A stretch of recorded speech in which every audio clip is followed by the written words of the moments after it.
నమస్తే, నేను మీ anchor Lavanya. Welcome to social post. So ప్రస్తుతం మన దగ్గర హైకోర్టు లాయర్ గారు ఉన్నారండి, సుబ్బు గారు. ఒకసారి వారి మాటల్లోనే అడిగి తెలుసుకుందాం. సార్ నమస్తే. నమస్కారం సార్, ఏబిసిడి వర్గీకరణ అంటే ఏంటి, దాని ఆవశ్యకత అంటే ఏంటి, అసలు దాని గురించి మీరేం చెప్తారు? మొట్టమొదటిగా ఏబిసిడి వర్గీకరణ అంటే ఏంటంటే రిజర్వేషన్కి సంబంధించినటువంటి అంశం. ఇది నిజంగా చాలా గుడ్ క్వశ్చన్. ఏంటంటే ఇప్పుడు రీసెంట్గా నిన్నే సుప్రీంకోర్టులో వాదనలు కూడా అయిపోయింది. 7 సభ్యుల ధర్మాసనంతో 28వ తారీఖు తీర్పుని రిజర్వ్ చేయడం జరిగింది. అయితే ఏబిసిడి వర్గీకరణ అంటే సామాజిక న్యాయానికి సంబంధించినటువంటి ఒక అంశం. నాట్ ఓన్లీ ఇది తెలంగాణకి సంబంధించింది కదా, మొత్తం దేశం మొత్తానికి సంబంధించింది. ఏంటంటే ఏబిసిడి వర్గీకరణ అంటే ఏంటంటే ఒక విషయంలో అంటే దీన్ని క్లుప్తంగా చెప్పాలంటే కుల గణన. లైక్ అంటే ఏ కులంలో ఎంతమంది వ్యక్తులు ఉన్నారు, వాళ్ళకి రాజ్యాంగ ప్రతిఫలాలు అనేటువంటి రిజర్వేషన్స్ అందుతున్నాయా, ఎవరికి. ఇప్పుడు మీరు చూడండి, ఎస్సీ రిజర్వేషన్ అని ఉందనుకోండి. ఫర్ సపోజ్ ఆ ఎస్సీ రిజర్వేషన్లో ఒక 18 పోస్టులు ఉంది అనుకోండి. సో ఇక్కడ మెజారిటీ పీపుల్ అయినటువంటి ఎస్సీలో మాలా మాదిగలు ఈ రెండు కులాల వారికి మాత్రమే ఈ ఏబిసిడి వర్గీకరణకు సంబంధించినటువంటి రిజర్వేషన్స్ వస్తాయి. ఎందుకంటే వీళ్ళు అభివృద్ధి చెందినవాళ్ళు ఎస్సీ షెడ్యూల్ క్యాస్ట్లు. సో మిగతా దాదాపుగా మాలా మాదిగలే కాకుండా ఏబిసిడి వర్గీకరణకు సంబంధించి ఎస్సీ రిజర్వేషన్లో ఈ రెండు కాకుండా ఇంకా 51 ఉపకులాలు ఉన్నాయి. అంటే రకరకాలుగా డక్కలి అని, తర్వాత బైండ్లు అని, ఇంకా చాలా ఉన్నాయి, నాకు తెలియదు ఎగ్జాక్ట్గా. చాలా దాదాపుగా 53 ఉపకులాలు ఎస్సీలు.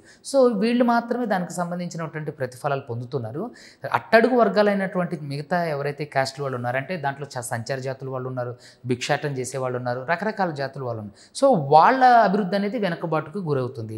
అదేవిధంగా మీరు ఎస్టీ రిజర్వేషన్ తీసుకున్నారు అనుకోండి. ఎస్టీ రిజర్వేషన్ మెయిన్ కాన్సెప్ట్ ఏంటంటే ఎస్టీకి అంటే లంబాడ, కోయ, గోండు, నాయకపోడు ఇట్లా చాలా. సో ఈ ఎస్టీ రిజర్వేషన్ కేవలం లంబాడీస్ మాత్రమే ఉపయోగించుకుంటున్నారు. సో మిగతా కేటగిరైజేషన్లో ఉన్నటువంటి ఎస్టీ కోయ కానివ్వండి, ఎస్టీ నాయకపోడు కానివ్వండి, ఇంకా మిగతా వాళ్ళకి చాలామంది ఎడ్యుకేటెడ్ లేరు. సో వాళ్ళకి సంబంధించినటువంటి రిజర్వేషన్ పోస్టులన్నీ కూడా ఇక్కడ ఏదైతే షెడ్యూల్ క్యాస్ట్లో మాలా మాదిగలకి ఏ విధంగా అయితే రిజర్వేషన్ ఉపయోగించుకుంటున్నారో మిగతా 51 ఉపకులాలకి ఏదైతే అందట్లేదో అదేవిధంగా ఎస్టీ కేటగిరీలో ఉన్నటువంటి ఈ రిజర్వేషన్ కేవలం లంబాడీస్ మాత్రమే ఉపయోగించుకున్నారు. తర్వాత చాలా తక్కువగా ఎస్టీ నాయకుడు, ఎస్టీ కోయ ఇలాంటి వాళ్ళు చాలా తక్కువ. సో ఇలా జరగడం వల్ల ఏంటంటే reservation SC reservation, ST reservation అనేది సెపరేట్గా అంటే పెట్టడమే కాకుండా ఆ దాంట్లో ఉన్నటువంటి ప్రతి ఒక్క ఉపకులాలకి కూడా ఈ రిజర్వేషన్ ఫలాలు అందాలి. సో అప్పుడు మాత్రమే అట్టడుగు వర్గాలు ఉన్న వాళ్ళు కూడా వాళ్ళు ఉద్యోగం చేయడం ద్వారా, చదువుకోవడం ద్వారా, అవగాహన రావడం ద్వారా ఇలాంటి రిజర్వేషన్ వాళ్ళకు కూడా ఉండటం వల్ల వాళ్ళలో ఎవరైనా చదువుకున్న వాళ్ళు ఉంటే వాళ్ళకి ఆ జాబ్ వస్తుంది. సో దాని ద్వారా తన తర్వాత తరం వాళ్ళని బిల్డ్ చేసుకోవడానికి అవకాశం ఉంటుంది. అదేవిధంగా బీసీలో చూసుకున్నట్లయితే ఎక్కువ జనాభా ఉన్నట్టు భారతదేశంలో ఎక్కువ జనాభా బీసీ, దాదాపుగా 50% వరకు బీసీ ఉపకులాలు ఉన్నాయి. సో దీంట్లో కూడా బీసీ రిజర్వేషన్ వచ్చినప్పుడు బీసీఏ, బీసీబీ, బీసీసీ, బీసీడీలే కాకుండా ఇంకా వాటిలోనే చాలా ఉపకులాలు ఉన్నాయి. సో వాళ్ళకు కూడా రాజ్యాంగ ప్రతిఫలాలు అందాలి అనేది. అంటే ఒక్క మాటలో చెప్పాలంటే మేమెంతో మాకంత కులగణన. సో ఈ 2 పదాలు ఈ ఏబిసిడి వర్గీకరణకి సూటబుల్ అయినటువంటి పదాలు. అయితే ఈ ఏబిసిడి వర్గీకరణ అనేది ఎస్సీల్లోని, అదేవిధంగా ఎస్టీల్లోని, అదేవిధంగా బీసీల్లో కూడా జరిగితే బాగుంటుంది. కానీ ఇప్పటివరకు అయితే ఎస్సీకి సంబంధించినటువంటి ఏబిసిడి వర్గీకరణ అంశం మాత్రం సుప్రీంకోర్టులో పరిశీలనలో ఉంది. అయితే దీనికి మందకృష్ణ మాదిగ గారు దాదాపుగా 30 సంవత్సరాల నుంచి దీనికి వర్గీకరణ కోసం పోరాటం చేయడం, తర్వాత ఉస్మానియా వేదికగా ఎంతోమంది విద్యార్థులు దానికి సపోర్ట్ ఇవ్వడం, తర్వాత ఇక్కడ చూసుకున్నట్లయితే మొన్న రీసెంట్గా మన గౌరవ ప్రధానమంత్రి నరేంద్ర మోడీ గారు కూడా దీనికి కమిటీ వేసి ఖచ్చితంగా ఏబిసిడి వర్గీకరణ అవడానికి మేము సపోర్ట్ చేస్తామని చెప్పేసి ఒక సభలో ఏదో చెప్పడంతో పాటుగా ఆయన కమిటీ కూడా వేయడం జరిగింది. సో కమిటీలో వేయడం తర్వాత ఆయా రాష్ట్రాల నుంచి ఏజీలు, అడ్వకేట్ జనరల్స్, తర్వాత ఆయా రాష్ట్రాల నుంచి మన తెలంగాణ నుంచి కూడా గౌరవ ముఖ్యమంత్రి గారు రేవంత్ రెడ్డి గారు సీనియర్ అడ్వకేట్ సిద్ధార్థ లుద్రా గారును ఏజీ గారును పంపించినట్టున్నారు ఆయా రాష్ట్రాల నుంచి. సో ఆయా రాష్ట్రాల నుంచి రిప్రజెంటేషన్స్ ఇవ్వడం, సో ఆయా రాష్ట్రాల నుంచి అంగీకారాన్ని తెలియజేయడం. అయితే 2014లో దీని మీద వర్గీకరణ మీద ఒక అంటే జడ్జిమెంట్ రావడం జరిగింది అన్నట్టు. అంటే వర్గీకరణ అంటే రిజర్వేషన్కి సంబంధించిన నిర్ణయాలు తీసుకునే హక్కు ఆయా రాష్ట్రాలకు లేదు అని చెప్పి ఒక సుప్రీంకోర్టు జడ్జిమెంట్ ఉంది. సో దానివల్ల దాన్ని ఎలా ఆ తీర్పు ఎలా ఉంది, సో ఈ రిజర్వేషన్కి ఆ తీర్పుకి మధ్య సంబంధం ఏంటి, ఈ రిజర్వేషన్ అనే అంశం ఇప్పుడు జరగడానికి ఆ తీర్పుకి ఏంటి ఆటంకం. సో ఇలాంటి అన్ని విషయాల మీద ఆయా రాష్ట్రాల నుంచి రిప్రజెంటేటివ్స్ ఏది అడ్వకేట్ జనరల్స్ కానివ్వండి, తర్వాత మన సొలిసిటరీ జనరల్ తుషార్ మెహతా గారు కూడా ఆ కేంద్ర ప్రభుత్వం తరపు నుంచి ఆయన వాదనలు అంటే వర్గీకరణకు అనుకూలంగా ఆయా రాష్ట్ర యొక్క ఏజీలు కానివ్వండి, సిద్ధార్థ్ లుద్రా, తర్వాత చాలా సీనియర్ అడ్వకేట్ సార్ కూడా ఉన్నారు, కేకే వేణుగోపాల్ సార్ కూడా దాంట్లో సీనియర్ అంటే ఏబిసిడి వర్గీకరణకు అనుకూలంగా అంటే ఆయా రాష్ట్ర గవర్నమెంట్లు హర్యానా నుంచి, పంజాబ్ నుంచి, తర్వాత తమిళనాడు నుంచి, ఆంధ్రప్రదేశ్ నుంచి, తెలంగాణ నుంచి, ముంబై ఇట్లా అన్ని రాష్ట్రాల నుంచి రిప్రజెంటేటివ్స్ వెళ్ళి మన దాదాపుగా 2 రోజులు సుప్రీంకోర్టులో తమ వాదనలు వర్గీకరణకు అనుకూలంగా వినిపించారు. అయితే ఈ వర్గీకరణ అనే అంశం అనేది చట్టబద్ధమైంది, న్యాయబద్ధమైంది. మీరు చూసుకున్నట్లయితే ఈ ఏబిసిడి వర్గీకరణ పోరాటంలో మొట్టమొదటిగా జరిగినప్పుడు ఐ థింక్ 2001 ఆ టైంలో ఆంధ్రప్రదేశ్ ఉమ్మడి ఆంధ్రప్రదేశ్గా ఉన్నప్పుడు ముఖ్యమంత్రి నారా చంద్రబాబు నాయుడు గారు ముఖ్యమంత్రిగా ఉన్నప్పుడు ఈ ఏబిసిడి వర్గీకరణని అమలు చేశారు. అంటే కొన్ని రకాలైనటువంటి కారణాల చేత అది మళ్ళీ మధ్యలో సుప్రీంకోర్టులో కేసు వేసి దాన్ని బ్రేక్ చేశారు. కానీ వర్గీకరణ అనేది బలమైన అంశం, న్యాయబద్ధమైన అంశం. దానికి దాదాపుగా జస్టిస్ రామచంద్రన్ కమిషన్, తర్వాత అదేవిధంగా జస్టిస్ లోకూర్ కమిషన్, తర్వాత దానికి అనుకూలంగా అంటే వర్గీకరణను బలపరుస్తూ justice Lokur commission, justice Ramachandra commission, ఇంకా రకరకాల కమిషన్స్ దానికి అనుకూలంగా రిపోర్ట్ ఇవ్వడం జరిగింది. అనుకూలంగా ఇన్ ద సెన్స్ ఏవైతే నిజమైన వాస్తవిక సంఘటనలు నిజంగానే ఇలా జరుగుతుందా, ఏదైతే ఎస్సీ రిజర్వేషన్లో ఉన్నటువంటి మిగతా ఉపకులాలకు అన్యాయం జరుగుతుందా అని చెప్పేసి ఇలాంటి అంశాల మీద అప్పట్లో ఉన్నటువంటి ప్రభుత్వాలు వీటి మీద కమిషన్స్ వేయడం జరిగింది. ఆ కమిషన్స్ వర్గీకరణకు అనుకూలంగా అంటే రిపోర్ట్ ఇవ్వడం కూడా జరిగింది. కానీ ఆ రిపోర్ట్ అలానే ఉండిపోయింది.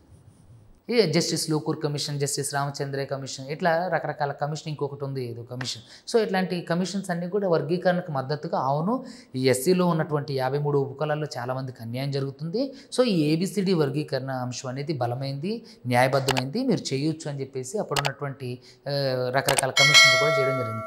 సో అది కార్యరూపం దాల్చడానికి చాలా రకాల శక్తులు అడ్డుపడడం. తర్వాత అంటే ఏంటంటే ఇక్కడ ముఖ్యంగా ఈ విషయంలో మాలలు దీనికి అగెయిన్స్ట్ చేస్తున్నారు, అపోజ్ చేస్తున్నారు. ఎందుకు ఎస్సీ రిజర్వేషన్ ముందుకు వెళ్ళడం వల్ల మాలలకి అన్యాయం జరుగుతుంది అంటే ఏం లేదు, అదొక పైశాచిక ఆనందం లాగా. ఇప్పుడు ఏదైతే ఏబిసిడి వర్గీకరణ ఉందో ఆ వర్గీకరణలో భాగంగా మాలలు నష్టపోతున్నాం అని అన్నాను. ఎలా నష్టపోతారు? ఇప్పుడు ఒక తండ్రికి 4 కుమారులు ఉన్నారు, ఆ తండ్రికి 10 ఎకరాలు పొలం ఉంది. ఖచ్చితంగా ఆ తండ్రి ఆ 4 కుమారులకి కానీ 10 ఎకరాల పొలాన్ని సమానంగా పంచుతారా, లేదంటే ఒకడికి ఇంత ఎక్కువ ఇచ్చి ఇంకొకటికి అసలు ఏమి ఇవ్వకుండా చేస్తారా? అలాంటప్పుడు వాడు తండ్రి ఎలా అవుతారు కదా? అలాగే ఈ ఏబిసిడి వర్గీకరణ అనేది అంటే తో పాటు పక్కకు పెడితే ఈ రిజర్వేషన్ ఫలాలు అనేది నిమ్న జాతుల యొక్క వెల్ఫేర్ కోసం డాక్టర్ బిఆర్ అంబేద్కర్ గారు పొందుపరచడం జరిగింది. అప్పుడు ఉన్నటువంటి కాంగ్రెస్ గవర్నమెంట్, నేషనల్ కాంగ్రెస్ దాన్ని అమలు చేయడం, అదేవిధంగా దానికి రకరకాల అంటే సోనియా గాంధీ గారి దగ్గర నుంచి, ఇందిరాగాంధీ గారి దగ్గర నుంచి, అదేవిధంగా నెహ్రూ గారి దగ్గర నుంచి, ముఖ్యంగా సర్దార్ వల్లభాయ్ పటేల్ గారి దగ్గర నుంచి అది రావడం జరిగింది, అది అమలు జరగడం జరిగింది. అదేవిధంగా ఓటు హక్కు కూడా రావడం జరిగింది. సో ఇలాంటివన్నీ కూడా సమఫలాలు అందరికీ అందుతున్నా అప్పుడేంటి జనాభా తమాషా ప్రకారం వాళ్ళ రిజర్వేషన్ అనేది దాని గురించి అనే అంశం అప్పుడు లేదు. ఏంటంటే ఎస్సీకి రిజర్వేషన్ ఇస్తే వాళ్ళు బాగుపడతారు, వాళ్ళు కొంచెం పైకి వస్తారు, ఎస్టీకి రిజర్వేషన్ ఇస్తే వాళ్ళు బాగుపడతారు, వాళ్ళలో కొంతమంది రిప్రజెంటేటివ్స్ ఉంటారు, అంటే ప్రజాప్రతినిధులు కానివ్వండి, ఉన్నతాధికారులు కానివ్వండి, ఐఏఎస్లు, ఐపీఎస్లు, జడ్జెస్, అదేవిధంగా రకరకాల జాబ్స్లో కూడా రిజర్వేషన్ ఉండటం వల్ల ఏంటంటే ఆ యొక్క వర్గాల యొక్క ప్రజలు అభివృద్ధి చెందుతారు. సో అందరినీ సమానంగా చూసుకోవటం మన బాధ్యతగా అనుకున్నట్లుగా అప్పుడు ఏదో బల్క్గా చేశారు. సో అలా చేయడం ద్వారా ఏంటి ఈ ముఖ్యంగా ఈ ఎస్సీ రిజర్వేషన్లో ముఖ్యంగా ఎస్పెషల్లీ మాదిగలు మాత్రం లబ్ధి పొందుతున్నారు. మిగతా ఉన్నటువంటి ఉపకులాలకి రాజ్యాంగ ప్రతిఫలాలైన రిజర్వేషన్స్ అందడం లేదు. సో ఇలా ఇందులో ఎక్కడన్నా అక్కడొకళ్ళు చదువుకున్న వాళ్ళు ఉంటే వాళ్ళు పోటీ పడలేకపోతున్నారు. సో వీళ్ళు కూడా బయటకు రావడం అంటే వీళ్ళు కూడా వెల్ఫేర్ కూడా ప్రభుత్వం యొక్క ముఖ్య ఉద్దేశమే కదా. సో దీన్ని గమనించినటువంటి మందకృష్ణ మాదిగ గారు అప్పట్లోనే దాదాపు 1997 ఆ ప్రాంతాల్లో ఒక మీటింగ్ పెట్టుకొని ఎంఆర్పిఎస్ అంటే మాదిగ రిజర్వేషన్ పోరాట సమితి అనే ఒక రిజర్వేషన్ పోరాట సమితిని స్టార్ట్ చేసి దానికి సంబంధించి ఎన్నో ఉద్యమాలు చేసి దాదాపుగా ఢిల్లీ దగ్గర జంతర్ మంతర్లు చేసి మీరు చూసుకున్నట్లయితే ఎస్సీ ఎస్టీ అట్రాసిటీ కేసులు కూడా ముందస్తుని అరెస్టుని నిలిపివేస్తూ అప్పుడు ఉన్నటువంటి సుప్రీంకోర్టు ఆర్డర్స్ అంటే కేంద్ర ప్రభుత్వం సుప్రీంకోర్టు ఆర్డర్స్ ఉంటే దానికి ఎగెన్స్ట్గా ఈయన అంటే జంతర్ మంతర్ దగ్గర దీక్ష చేసి ఆ ఎస్సీ ఎస్టీ కేసుని నిర్విరామంగా కొనసాగడానికి కారణమయ్యారు. సో అలా అది పక్కకు వస్తే ఆ విషయం ఈ ఏబిసిడి వర్గీకరణ అనేది నాట్ ఓన్లీ ఎస్సీ ఎస్టీలకు సంబంధించింది, అందరికీ సంబంధించి బీసీకి సంబంధించి. సో ఖచ్చితంగా ఈ కులగణన అనేది జరగడం ద్వారా ఏదైతే ఇప్పుడు ఆ ఎస్సీ కేటగిరీలో ఉన్నటువంటి నిమ్న జాతులు, ఇంకా తక్కువ కులాల వాళ్ళు, అదేవిధంగా ఇంకా ఎవరైతే అంటే ప్రపంచానికి తెలియని అంటే ఉన్నారో వాళ్ళందరూ కూడా బయటికి రావడానికి అవకాశం ఉంటుంది. వాళ్ళందరికీ సమపాలనలో అవకాశాలు, ఉద్యోగ అవకాశాలు, రాజకీయ అవకాశాలు, వ్యాపార అవకాశాలు అన్నీ రావడానికి అవకాశం ఉంటుంది. కాబట్టి రిజర్వేషన్ అనేది ఒక మహా ఆయుధం. సో ఇలా జరగడం వల్ల ఏంటంటే ఆ నిమ్న జాతులు ఉన్నటువంటి అనేక మంది బయటికి రావడం జరుగుతుంది. సో ఈ నిర్ణయాన్ని జీర్ణించుకోలేని ఏదైతే మాల సామాజిక వర్గానికి ఉన్నాడు, అంటే మాల సామాజిక వర్గం అంతా కాదు, కొంతమంది పెద్దలు ఏంటంటే ఇది జరగడం వల్ల ఏంటంటే మాలలో ఉన్నటువంటి అనేక మంది ఉద్యోగ అవకాశాలు కోల్పోతారు. సో దాన్ని బట్టి కాబట్టి మనందరం దీన్ని ఖచ్చితంగా అడ్డుకోవాలని చెప్పేసి ఒక పైశాచిక చర్యల ద్వారా ప్రతిసారి ఈ ఏబిసిడి వర్గీకరణకి అనుకూలంగా తీర్పు వస్తున్నప్పుడల్లా వీళ్ళు పిటిషన్స్ వేసి వాళ్ళ వాదనలు వినిపించడం. సో కాబట్టి ఇలా జరుగుతుంది. సో మాల సామాజిక వర్గంలో అందరూ అలా లేరు. ఎందుకంటే చూడండి, ఖచ్చితంగా నాట్ ఓన్లీ మాలామాదిలకు సంబంధించింది, ఇది అందరికీ సంబంధించింది. అంటే సామాజిక న్యాయం, సోషల్ జస్టిస్ అనేది అందరికీ జరగాలి అని అంటే ఖచ్చితంగా దాంట్లో ఉన్నటువంటి ప్రతిఫలాలు అందరికీ అందాలి. సో ఏబిసిడి వర్గీకరణ కూడా ఒక సోషల్ జస్టిస్కి సంబంధించినటువంటి సున్నితమైన అంశం, బలమైన అంశం. సో ఖచ్చితంగా ఈ ఏబిసిడి వర్గీకరణ అనేది జరిగి తీరాలి. అదేవిధంగా ఎస్సీలో ఉన్నటువంటి 53 ఉపకులాలు కూడా అభివృద్ధి చెందాలి. సో అప్పుడు మాత్రమే దేశంలో ఉన్నటువంటి ఎస్సీలు అంటే గుర్తింపు పొందిన వ్యక్తులుగా, గౌరవం పొందిన వ్యక్తులుగా ఉంటారు. సో ఇలాంటి ఏబిసిడి వర్గీకరణ అనేది ఇప్పుడు ఈ నెల ఏదైతే ఉందో ఈ 2024 ఫిబ్రవరి 28వ తారీఖు సుప్రీంకోర్టు 7 సభ్యుల ధర్మాసనం తన తీర్పును రిజర్వ్ చేయడం జరిగింది. సో ఇట్లా ఆయా రాష్ట్రాల యొక్క అడ్వకేట్ జనరల్స్, ముఖ్య కార్యకర్తలు, అదేవిధంగా పెద్ద పెద్ద అడ్వకేట్ సార్లు వెళ్ళి సుప్రీంకోర్టులో ఏబిసిడి వర్గీకరణకు అనుకూలంగా తమ మద్దతుగా ఆయా రాష్ట్ర గవర్నమెంట్ల నుంచి రిప్రజెంటేషన్ ఇవ్వడం జరిగింది. సో ఇలాంటి ఒక తీర్పు వచ్చి నిజంగా ఏబిసిడి వర్గీకరణ జరిగితే ఇది నిజంగా ఒక గొప్ప శకం అని చెప్పాలి. సో ఎందుకంటే దాని ద్వారా ఎస్సీ కుల విభజన జరగటమే కాకుండా ఎస్సీలో ఉన్నటువంటి అన్ని స్థాయిల యొక్క కేటగిరీ వాళ్ళకి న్యాయం జరగడానికి అవకాశం ఉంది. సో కాబట్టి ఏబిసిడి వర్గీకరణ అనేది సామాజిక అంశం, న్యాయపరమైన అంశం, అదేవిధంగా బలమైన అంశం. సో దీన్ని ఖచ్చితంగా దేశంలో ఉన్న ప్రతి ఒక్కరు దీన్ని స్వాగతించాలి. ఖచ్చితంగా ఏంటంటే కింది స్థాయిలో అట్టడుగు వర్గాల్లో ఉన్నటువంటి ప్రతి ఒక్క వ్యక్తి వెల్ఫేర్ కూడా ప్రభుత్వానికి ముఖ్యమే. కాబట్టి ఇది న్యాయబద్ధమైంది, ఖచ్చితంగా జరగాలనేది అందరి అభిప్రాయం.